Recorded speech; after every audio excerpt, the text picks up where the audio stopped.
I felt the tension in the room as Nancy Wilcox, our neighborhood's self-appointed HOA enforcer, stared daggers at Apollo. My service dog sat perfectly still at my feet, his golden fur gleaming under the community center's fluorescent lights. The monthly Oak Ridge Estates Homeowners Association meeting had devolved into exactly what I feared. It would a public interrogation about my service animal. "Your dog, Mr. Harrington, is in clear violation of our pet policy," Nancy announced, her voice carrying across the room of 30 neighbors. "Oak Ridge Estates has a strict 20-pound limit for all animals, and that beast is clearly over the limit." I inhaled deeply, trying to keep my cool. "Apollo is a service dog, Mrs. Wilcox. He's not classified as a pet under federal law." Moving to Oak Ridge Estates in Springfield, Missouri, had seemed like the perfect fresh start after my medical discharge from the Army. The quiet suburban neighborhood with its neat lawns and friendly neighbors was exactly what my therapist had recommended. What the real estate agent hadn't mentioned was the iron grip of the HOA, particularly its president, Nancy Wilcox. "Rules are rules, Yates," Nancy replied, emphasizing my first name like it was something distasteful. "We can't make exceptions. What if everyone suddenly claimed their dogs were service animals?" I felt my face flush. Apollo sensed my discomfort and pressed gently against my leg, exactly what he was trained to do when my anxiety began to spike. After 3 tours in Afghanistan and the IED that ended my military career, I relied on him more than anyone knew.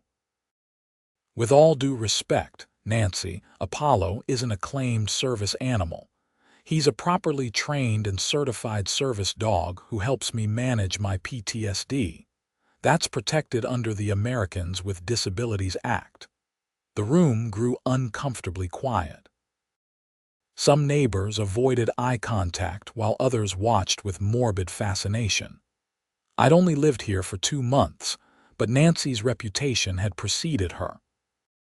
She'd been known to issue fines for grass half an inch too tall, and had once demanded a family repaint their entire house because the shade of beige they chose was off-palette. Nancy shuffled some papers importantly before looking up at me. "The HOA covenant was established before these. Service animal trends became popular. Our legal counsel has informed me that we have the right to maintain our standards." Her smug tone made it clear that this wasn't about rules, it was about control. "That's not how federal law works," I replied, keeping my voice steady. "The ADA supersedes HOA regulations." "We'll see about that," Nancy said, tapping her French manicured nails against the table. "For now, you have 14 days to rehome the animal or face daily fines of $100. I felt like I'd been punched in the gut. The thought of losing Apollo sent a wave of panic through me. My therapist at the VA had warned me that civilian life would have challenges, but I never expected to fight for my basic rights in a suburban neighborhood. "You can't do this," I said, my voice wavering slightly. "I'll have to contest this decision." Nancy smiled thinly. "You're welcome to take it up with the board, of course. We'll convene a special hearing next month. Until then, the notice stands." As the meeting adjourned, several neighbors approached me quietly, offering sympathetic looks and whispered encouragement.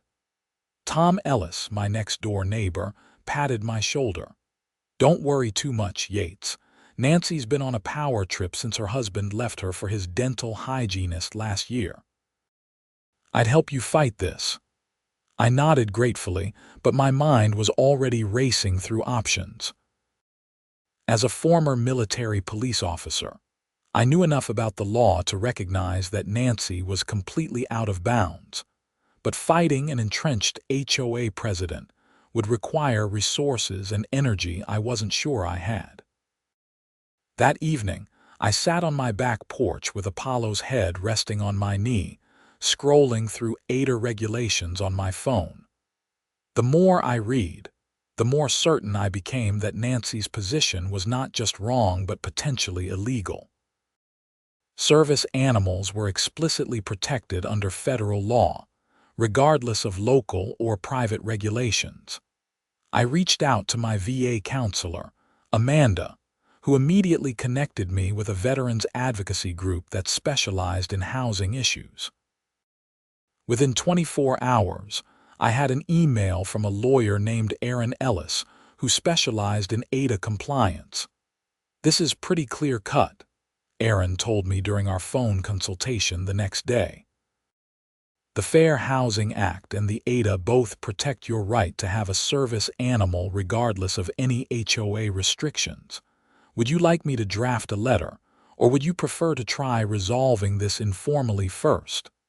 I thought about Nancy's smug expression at the meeting.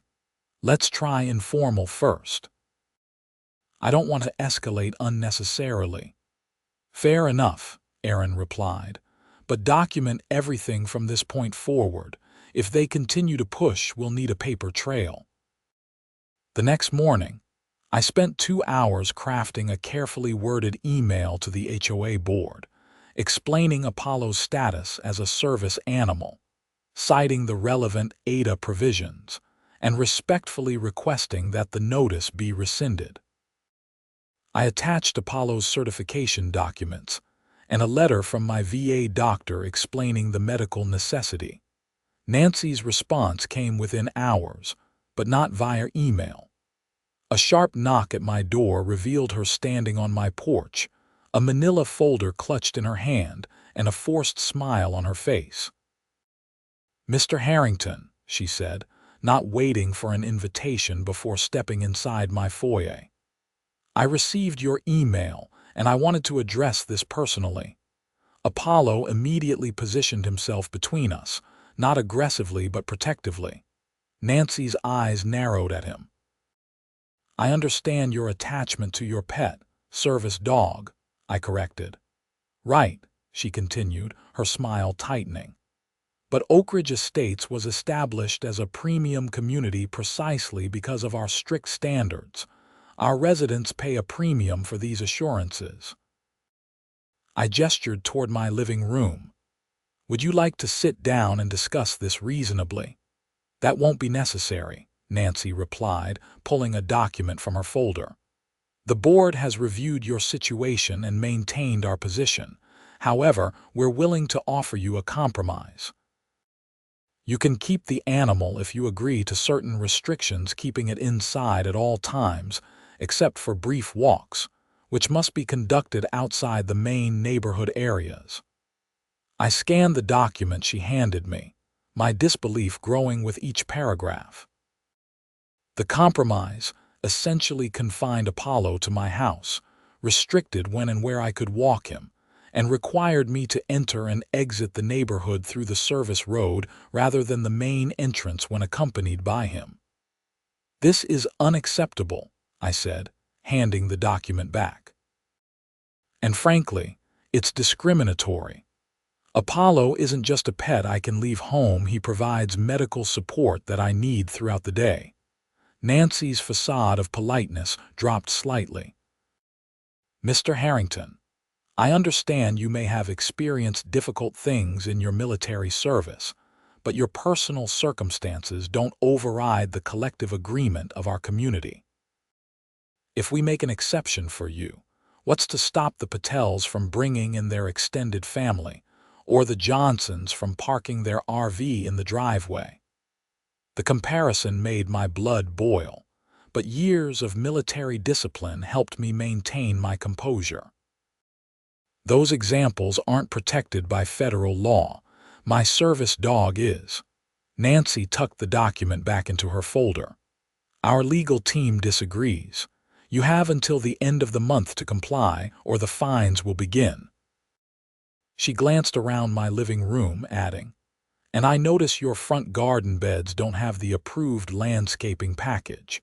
You might want to address that before our next inspection as well."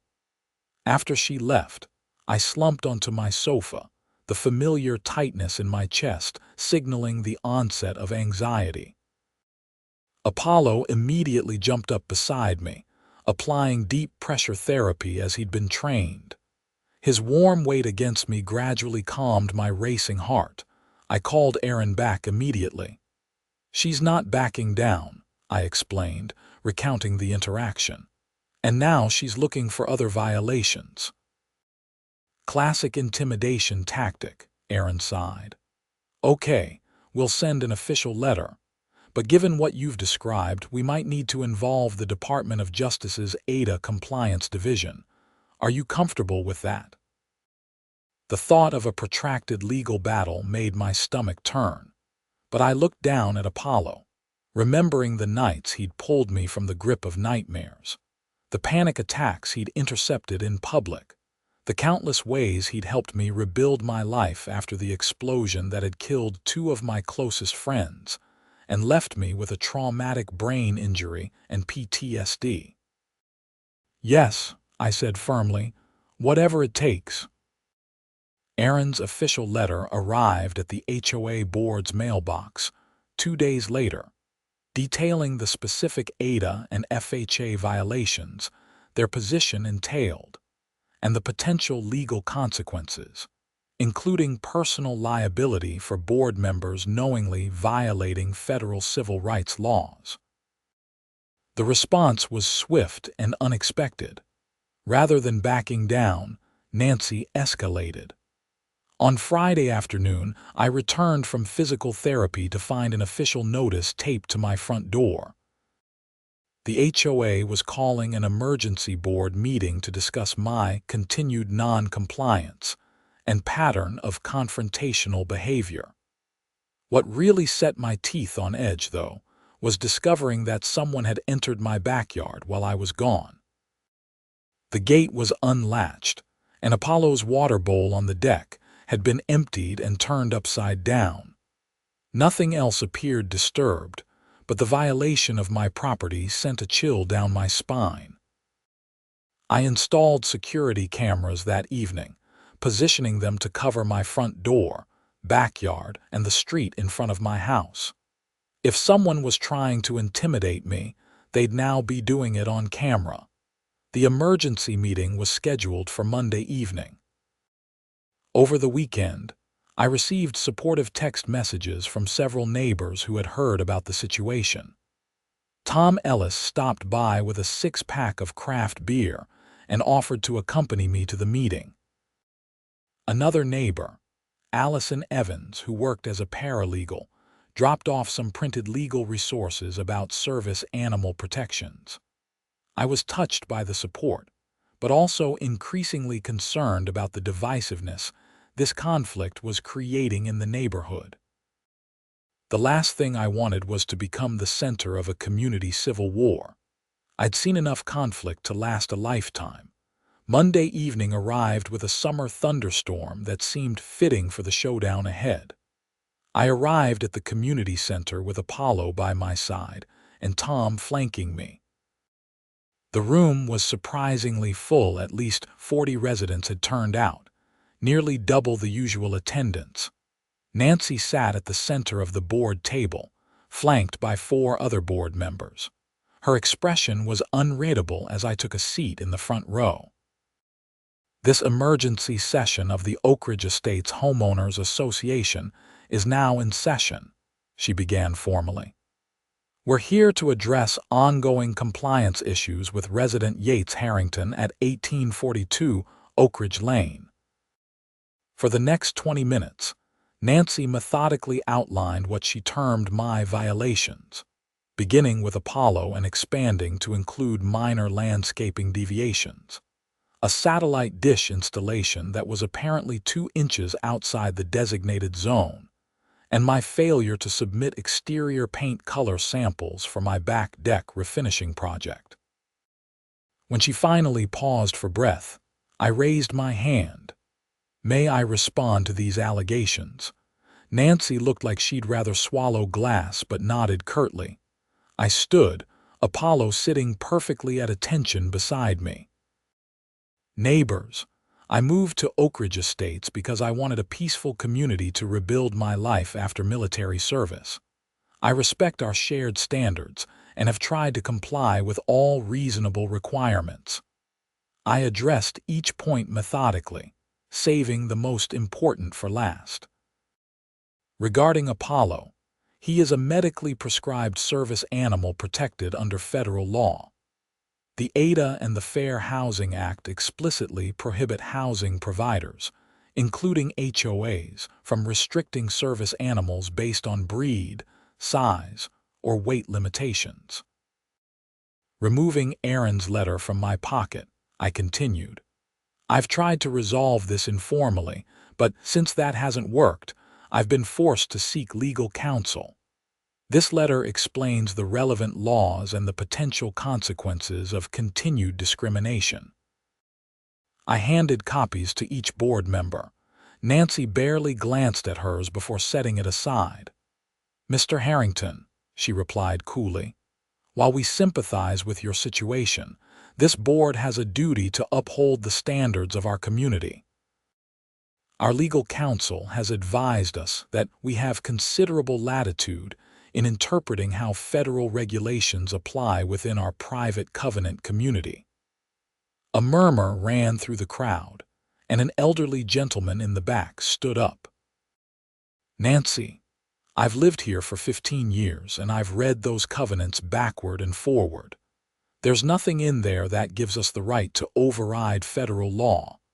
The young man has provided proper documentation, and frankly, I've never seen a better behaved animal than that dog." Several people nodded in agreement, but Nancy remained unmoved. "Mr. Blackstone, with all due respect, you aren't a legal expert. The board has made its decision. Mr. Harrington has until the end of the week to comply with our pet restrictions, at which point fines will begin accruing." "This is ridiculous," Tom said loudly from beside me. "You're risking a federal lawsuit because you don't like dogs." Nancy's face flushed. "This meeting is about upholding our standards, not Mr. Harrington's personal preferences. If he requires special accommodations, perhaps this isn't the right neighborhood for him." The room erupted in overlapping conversations. Some residents were clearly outraged by Nancy's position, while others seemed uncomfortable but unwilling to challenge her directly.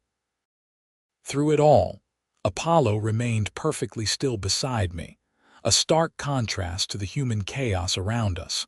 Finally, another board member, Jessica Watkins, who I knew ran the local veterinary clinic, cleared her throat loudly.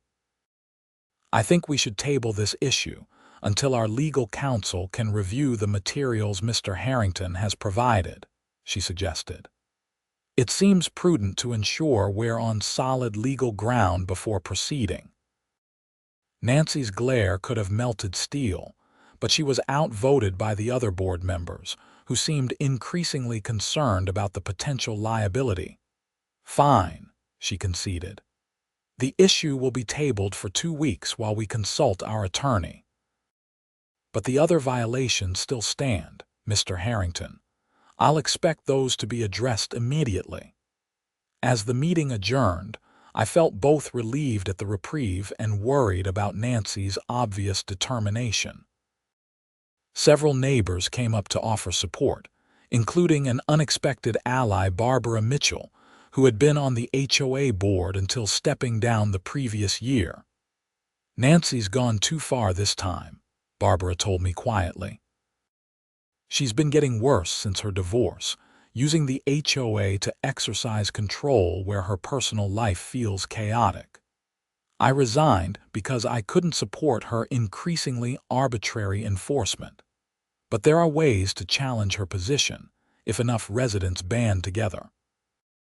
I thanked Barbara for her insight, but explained that I was hoping to resolve the situation without creating deeper divisions in the neighborhood. "Sometimes standing up for what's right creates temporary division but ultimately leads to a healthier community," she replied. "Think about it." The next morning, I was awakened by the sharp sound of a car door slamming. Glancing at the clock 6:15 a.m., I groaned and pulled myself out of bed. Apollo was already alert, his ears perked toward the window. Looking outside, I saw Nancy standing in my driveway, taking photos of my house with her phone. I watched as she meticulously documented my front yard, paying particular attention to the newly installed security cameras. I threw on a t-shirt and shorts and stepped outside. "Can I help you with something, Nancy?" She startled slightly but quickly recovered. "Just conducting a routine inspection, Mr. Harrington. These security cameras appear to be directed at public spaces, which is a potential privacy violation under Section 7.3 of our covenant." "The cameras are directed at my property, with incidental coverage of public areas for security purposes," I replied. "Perfectly legal and within HOA guidelines." Nancy's lips thinned. "We'll see about that." She took a few more photos, then added, "Your grass appears to be nearly 4 inches tall in some areas. The maximum allowable height is 3.5 inches. The pettiness was almost laughable, but I could see her strategy clearly now: death by 1,000 cuts, creating so many minor compliance issues that I'd eventually give in on the larger battle over Apollo. "I'll mow it today," I promised, then added, "But Nancy, this campaign against me needs to stop. It's becoming harassment." Her eyes narrowed. "Careful with your accusations, Mr. Harrington. Defamation is a serious matter." As she drove away, I noticed several neighbors watching from their windows and porches. The morning confrontation had not gone unobserved. I spent the day addressing the minor violations Nancy had identified, mowing the lawn shorter than necessary and trimming every hedge to exact specifications. By evening, my property was immaculate, leaving Nancy nothing obvious to complain about. That night, Tom invited me over for dinner, where I met several other neighbors who wanted to discuss the situation. Over grilled steaks and cold beers, they shared their own stories of Nancy's increasingly unreasonable enforcement. "She fined me $200 because my Christmas lights were still up on January 2nd, reported Kevin Matthews, who lived across the street. "The covenant says holiday decorations must be down within a reasonable time after the holiday, but she's arbitrarily decided that means New Year's Day." Allison Evans nodded. "She cited me for unapproved vegetation when wildflowers started growing in my backyard. They were native Missouri species that are actually good for the local ecosystem, but because they weren't on her approved plant list, I had to pull them all out." By the end of the evening, it was clear that my situation with Apollo was part of a larger pattern of overreach. Several neighbors suggested it might be time to organize a recall of the board leadership, a process allowed under the HOA bylaws, but requiring signatures from 60% of homeowners. "Think about it," Tom urged as I left. "You wouldn't just be fighting for Apollo, but for a more reasonable interpretation of the rules for everyone." The next 2 weeks passed in an uneasy détente. Nancy continued her daily inspections of my property, but couldn't find any legitimate violations. I documented each visit on my security cameras, building a file of evidence in case her behavior escalated to legal harassment. Aaron, my lawyer, used the time to contact the Department of Justice's ADA Compliance Division, who expressed serious concern about the HOA's position. They agreed to open an investigation but warned it might take several weeks to proceed. The follow-up HOA meeting arrived on a humid Tuesday evening in late July. I arrived early, surprised to find the parking lot already full and a crowd gathering outside the community center. Inside, the tension was palpable. Nearly every seat was filled, and Nancy looked distinctly uncomfortable as she surveyed the unprecedented turnout. The board's attorney, a nervous-looking man in his 50s, sat beside her, shuffling through papers. Nancy called the meeting to order, then immediately turned the floor over to the attorney, clearly hoping to hide behind legal authority. After reviewing the materials provided by Mr. Harrington and consulting relevant case law, the attorney began. I must advise the board that the HOA's position regarding the service animal is legally untenable. Federal courts have consistently ruled that service animals are exempt from HOA pet restrictions, regardless of the language in covenant agreements. Nancy looked like she'd swallowed something sour. Are you saying we have no recourse? The attorney shifted uncomfortably.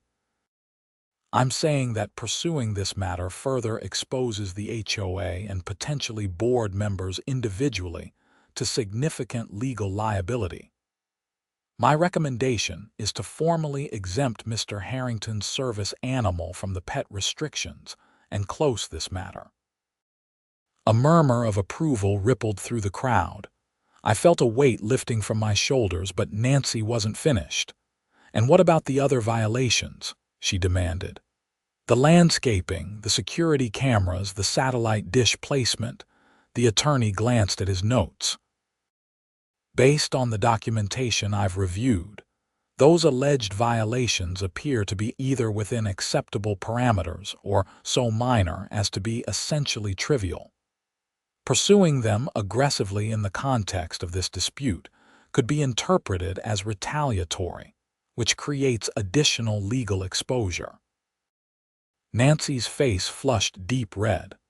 For a moment, I thought she might simply explode from frustration. Instead, she composed herself and addressed the room. The board will take our counsel's advice under consideration and issue a decision within 7 days. This meeting is adjourned. Before anyone could object, she stood and rushed from the room, leaving the other board members looking confused and the residents buzzing with conversation. Tom clapped me on the shoulder. That's as close to a victory as you'll get with Nancy. She'll back down on Apollo but save face by delaying the official announcement. I nodded, relief washing over me. As long as Apollo can stay, I'm satisfied.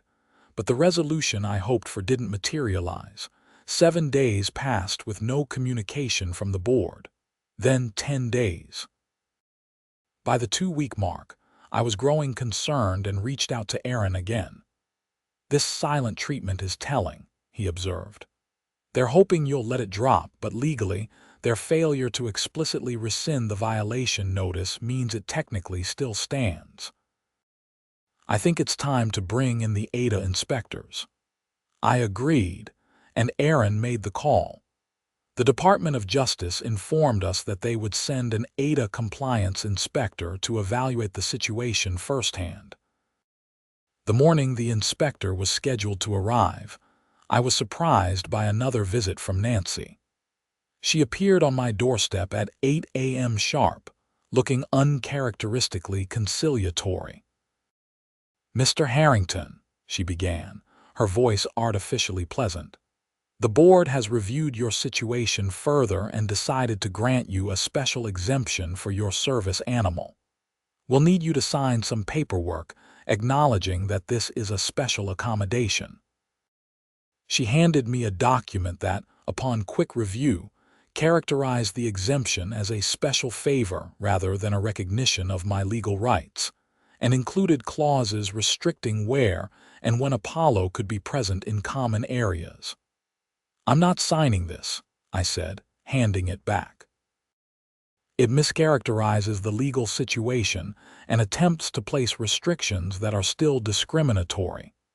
Nancy's pleasant mask slipped slightly. This is the best offer you're going to get, Mr. Harrington. I suggest you take it. Actually, came a voice from behind her, that document appears to be problematic under federal law. Nancy whirled around to face a middle-aged woman in a crisp blazer, holding a government ID badge. Margaret Chen, Department of Justice, ADA Compliance Division. I'm here to investigate a reported violation of service animal protections. The color drained from Nancy's face as she realized the federal inspector had overheard her attempting to coerce me into signing a legally dubious document. I wasn't aware of any federal investigation, Nancy stammered. That's generally how investigations work, Miss Wilcox, Inspector Chen replied coolly. May I come in, Mr. Harrington? I'd like to review your documentation and discuss the situation. I welcomed Inspector Chen inside, leaving Nancy standing speechless on my porch. Apollo immediately approached the inspector, his training allowing him to recognize a non-threatening visitor. Beautiful animal, Chen commented. Golden Retriever/Lab mix. Yes, I confirmed.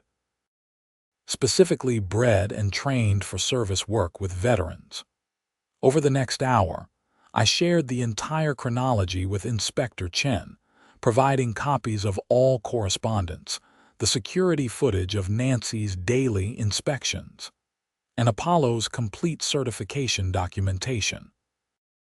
This is one of the more clear-cut cases I've seen, Chen observed when I finished. Your documentation is impeccable, and the HOA's position is plainly contrary to established law. I'll be speaking with the board directly, but based on what I've seen, I'll be recommending formal action unless they immediately rescind all restrictions related to your service animal. Just as Chen was preparing to leave, my doorbell rang again. This time it was Tom, looking excited. You won't believe what's happening, he said breathlessly. Nancy's called an emergency board meeting for tonight. She's in full panic mode after meeting the inspector. Inspector Chen raised an eyebrow. Perfect timing. I'll plan to attend. That evening's emergency meeting had the atmosphere of a public execution, Nancy's, to be precise. The community center was packed beyond capacity, with residents standing along the walls. Inspector Chen sat prominently in the front row, her government credentials visible on a lanyard around her neck. Nancy's usual confidence had evaporated. She called the meeting to order in a shaky voice, then immediately recognized the HOA's attorney. After further consultation with legal counsel and in light of recent developments, the attorney stated carefully, the board has decided to fully rescind the violation notice regarding Mr. Harrington's service animal. Furthermore, the board will be reviewing and updating our covenant language to explicitly acknowledge federal protections for service animals. Inspector Chen raised her hand and was recognized. For the record, I'm Margaret Chen with the Department of Justice's ADA Compliance Division. I'd like to clarify that this isn't merely a good faith gesture, but a recognition of existing federal law that supersedes HOA regulations. Is that correct? The attorney nodded uncomfortably. Yes, that's correct. And what about the other alleged violations that appear to have been pursued in a retaliatory manner? Chen pressed. Nancy finally found her voice. Those matters are being dropped as well. Excellent, Chen replied. Then I'll note in my report that the HOA is now in voluntary compliance, which will likely preclude the necessity for formal enforcement action. The tension in the room visibly eased, and several people broke into spontaneous applause.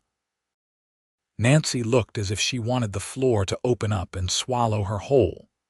As the meeting continued, several residents raised concerns about other questionable enforcement actions by the current board.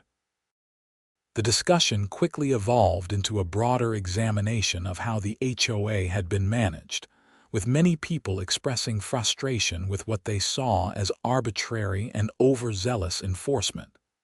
Barbara Mitchell, the former board member, finally stood up. I think it's time we consider whether the current leadership represents the community's best interests. Under the bylaws, we can petition for a special election with signatures from 60% of homeowners. Nancy's face went from pale to flaming red. This meeting was called to address Mr. Harrington's situation, not to stage a coup. I believe the term is democratic process, not coup. Inspector Chen commented mildly, drawing nervous laughter from the crowd. By meeting's end, a petition was circulating for a special election, and Nancy was practically vibrating with fury. As people began filing out, she approached me, her voice low and venomous. "You've made a powerful enemy, Mr. Harrington. This isn't over." Inspector Chen, who happened to be standing nearby, cleared her throat. "Miss Wilcox, that comment could be interpreted as threatening, which might constitute retaliation under federal civil rights statutes.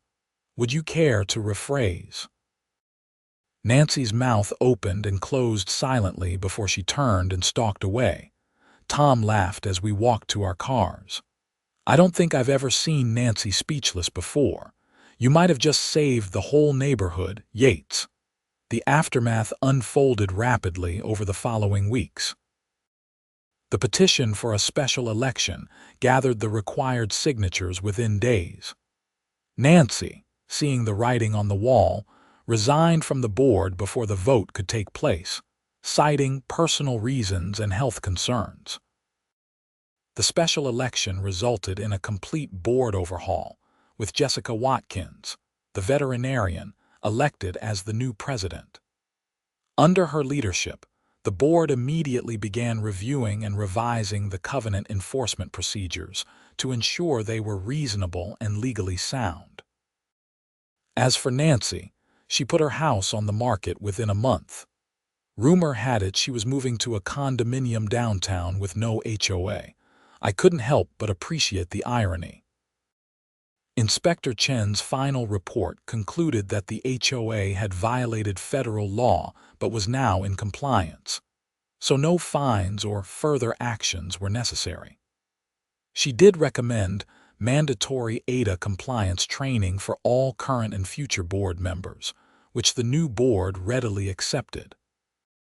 6 months after that fateful confrontation, Oak Ridge Estates had transformed.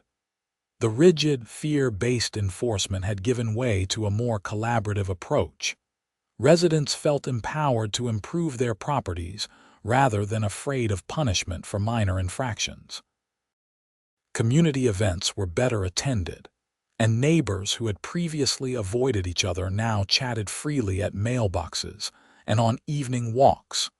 Apollo and I became minor celebrities in the neighborhood.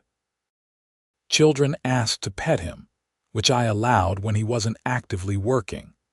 And several neighbors with their own health challenges approached me privately for advice on service animal regulations. One crisp fall evening, as Apollo and I enjoyed a peaceful walk through the neighborhood, we passed Nancy's old house, now occupied by a young family with twins. They had painted the front door a bright blue that would have given Nancy an aneurysm, and their garden featured an eclectic mix of plants that somehow worked beautifully together despite not being from the approved list.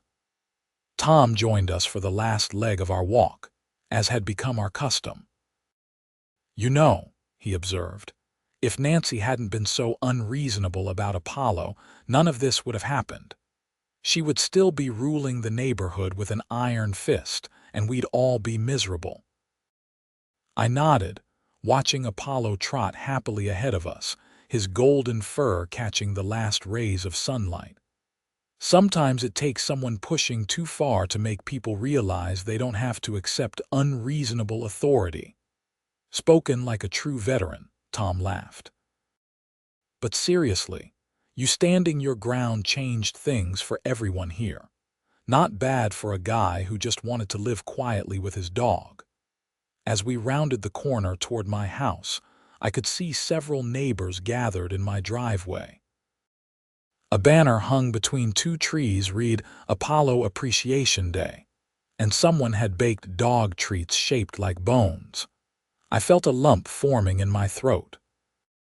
After years of military service and the isolation that had followed my injury, I had finally found not just a house but a home, a community where both Apollo and I belonged. "Surprise!" called Jessica as we approached. We wanted to celebrate 6 months of no HOA drama and thank the duo who made it happen. As neighbors crowded around with food, drinks, and even gifts for Apollo, I reflected on the unexpected journey. What had begun as a battle over my service dog had transformed into something much more significant, a community reclaiming its voice, and remembering that the purpose of shared governance wasn't control but cooperation. Apollo sat beside me, calmly accepting the attention and occasional treats that came his way. His presence had not only helped me heal but had ultimately helped heal an entire neighborhood. Later that evening, as the impromptu block party wound down, I received an unexpected email. It was from Aaron, my lawyer, with a subject line that made me laugh out loud.